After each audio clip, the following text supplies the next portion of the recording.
Iran is going to counter. It's going to show what kind of missile arsenal they have, to the point that, the idea that, well, they're helpless in this, they're not.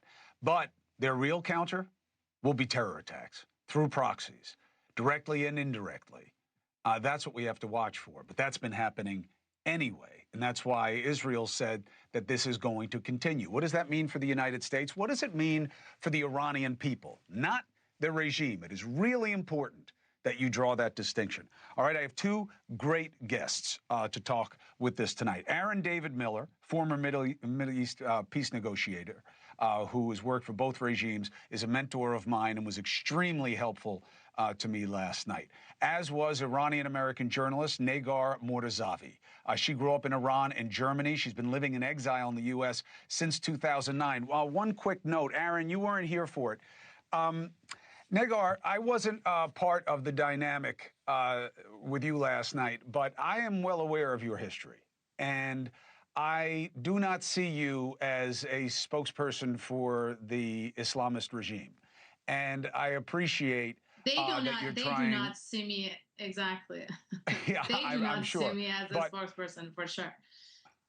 I appreciate your perspective. Let me ask you, what are you understanding about this experience on the ground for Iranians, and whether they believe this is a sign of hope for change, or is this just a sign of worse to come for them?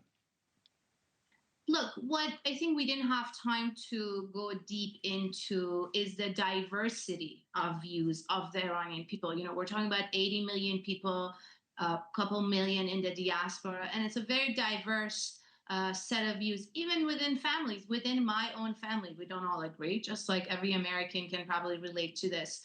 So nobody can speak on behalf of all Iranians. One thing that I can say that protests have shown, polls have shown, is that a good portion of, especially the younger population, is not happy with the status quo. That we can say with confidence. And we've seen how the protests get bloody, get violent, repressed, and still people come out to protest because they're unhappy with the economic, political, social situation, the way of governance of the country, including the foreign policy and the regional policy.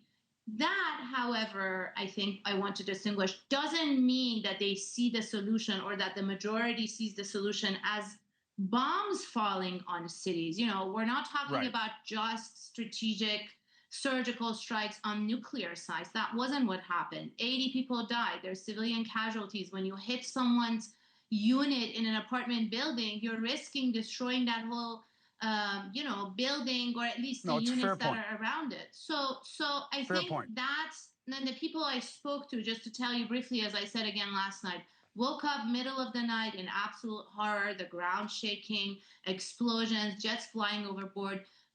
Nobody I spoke to initially thought, oh, this is great. They're probably going for some regime official, and this is good. What they thought is, where's my child? Where is my family? Am I safe? What's going on? Right. And that's the horror. I get it.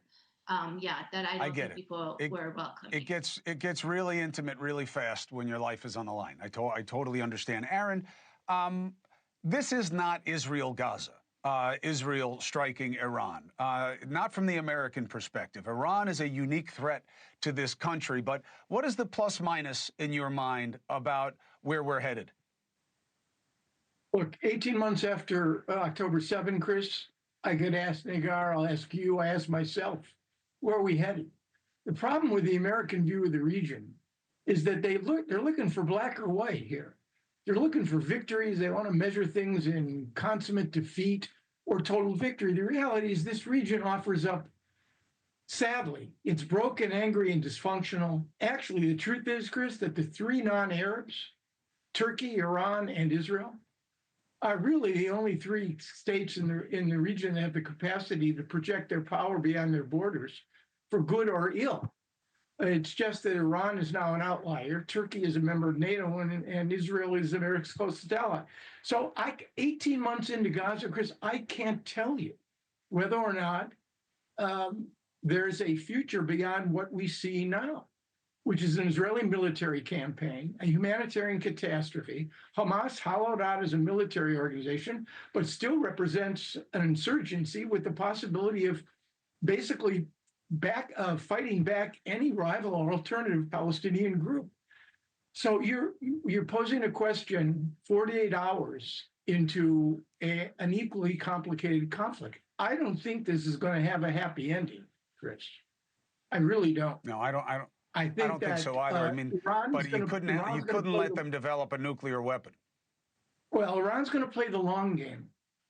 They're not thinking in terms of, I measured my life in 4 and 8 year increments. Call it administration time. That's not what the regime is thinking.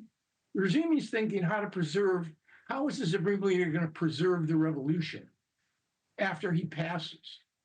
And the most revolutionary leader, once the revolution occurs, becomes a conservative.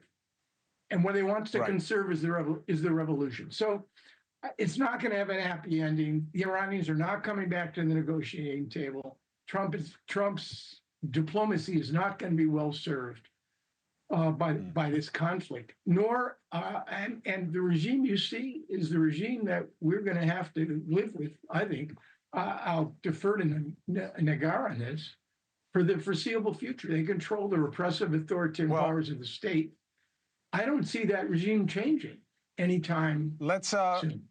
We're gonna get to that. That's not today's conversation, but let's see how this plays out over the next few days in terms of direct military action. We'll circle back up, see where we are, and see where we're headed. Aaron David Miller, thank you. Negar, you're going to be called on early and often by my show to give me perspective and give me balance on what's happening in Iran and how you see it back here in the United States. Thank you for being with me. Thank you. Thanks, Chris. Thanks. All right, we'll all speak again. Thank you for watching. Subscribe below and download our NewsNation app right now on your phone, and you will get fact-based, unbiased news for all Americans.